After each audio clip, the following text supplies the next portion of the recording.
Next देखो कि ये दूसरा हुआ सिमेट्रिक रिलेशन। ये है a relation R is said to be symmetric if A B दिया रहेगा कि ये रिलेशन में है, ए बी क्लियरली दिया रहेगा कि रिलेशन में है, लेकिन ये वेरीफाई करेगा तब बी ए भी रिलेशन में होगा। तो इस तरह का जो है रिलेशन वो सिमेट्रिक रिलेशन होगा। एग्जांपल देते हैं, let S is a set of all lines in a plane.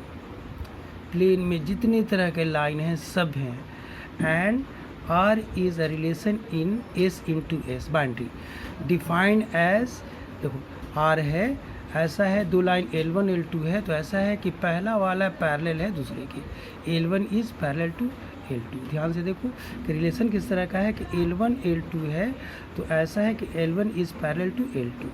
अब देखो then here R is symmetric.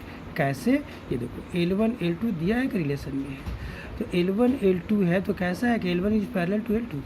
L1 L2 है तो कैसा है कि L1 is parallel to L2। अगर L1 पैरेलल L2 है तो ऑब्वियसली कि L2 पैरेलल L1 होगा, ठीक है। अच्छा, तो L2 पैरेलल L1 है तो L2 L1 भी रिलेशन में है। वैसा सारा लाइन जिसका पहला दूसरे के पैरेलल है वो रिलेशन में है, ठीक है। तो हम लेके चले थे कि L1 L2 रिलेशन में है, इम्प्लाई कर रहा है कि L2 L1 भी रिलेशन में है, तो ये सिमेट्रिक हो गया। ए बी रिलेशन में है, इम्प्लाइज कर दे कि बी ए भी रिलेशन में है, तो ये सिमेट्रिक हो गया। अब और ट्रांजिटिव में, ट्रांजिटिव में है कि ये दिया रहेगा कि ए बी और B C belongs to R. ये दिया रहेगा, दो ऑर्डर पेयर के रिलेशन में दिए रहेंगे, दो ऑर्डर पेयर एलिमेंट्स, जिसमें पहला का दूसरा पार्ट और दूसरे का पहला पार्ट सेम होना चाहिए। तो ये अगर दोनों दिया हुआ है, ये दोनों मिल के इम्प्लाइज करें कि तब ए सी भी रिलेशन में है, तो इस तरह के रिलेशन को कहेंगे ट्रांजिटिव। चलो एग्जांपल लेते हैं, यहाँ से देखो कि एक सेकेंड,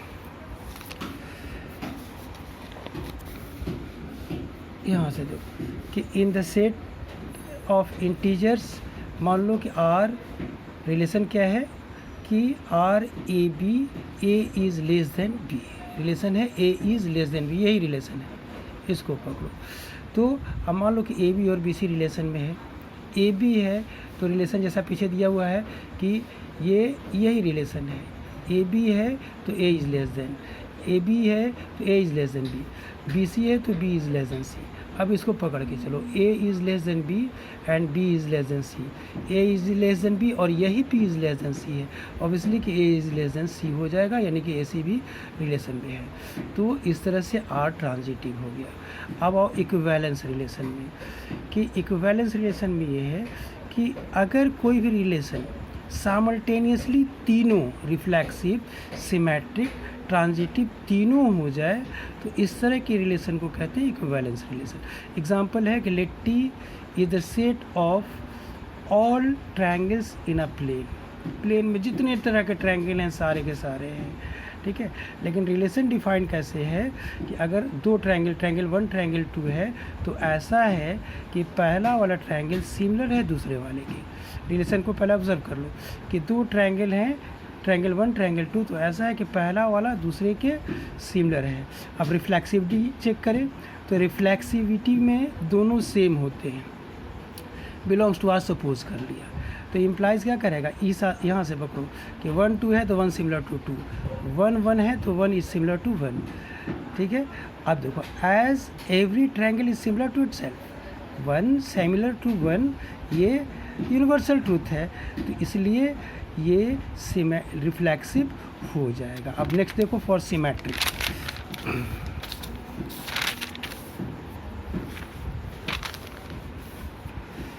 देखो यहाँ पर let triangle 1 triangle 2 belongs to R, ये इम्प्लाइज करेगा कि 1 इज सिमिलर टू 2, रिलेशन तो सिमिलर ही है, तो 1 2 है तो 1 इज सिमिलर टू 2। अच्छा, अगर पहला ट्रायंगल दूसरे के सिमिलर है तो दूसरा भी पहले के सिमिलर होगा, इसका मतलब कि 2 1 भी बिलोंग कर रहा आर में। तो लेके चले थे कि 1 2 रिलेशन में है, रिजल्ट आया कि 2 1 भी रिलेशन में है, इसलिए ये सिमेट्रिक हो गया।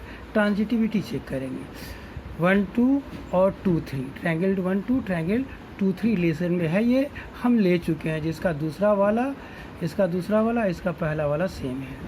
अब देखो कि 1 2 है तो 1 इज सिमिलर टू 2, 2 3 है तो 2 इज सिमिलर टू 3।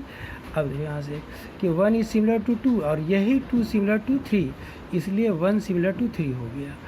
ये इम्प्लाइज करेगा अगर 1 सिमिलर टू 3 है तो 1 3 रिलेशन में हो गया। इसी तरह का रिलेशन है ना कि अगर दो ट्रायंगल सिमिलर हैं तो रिलेशन में है। So here is transitive. अगर तीनों एक ही रिलेशन में आ गया सिमिलरिटी में तो ये हो गया इक्विवेलेंस रिलेशन।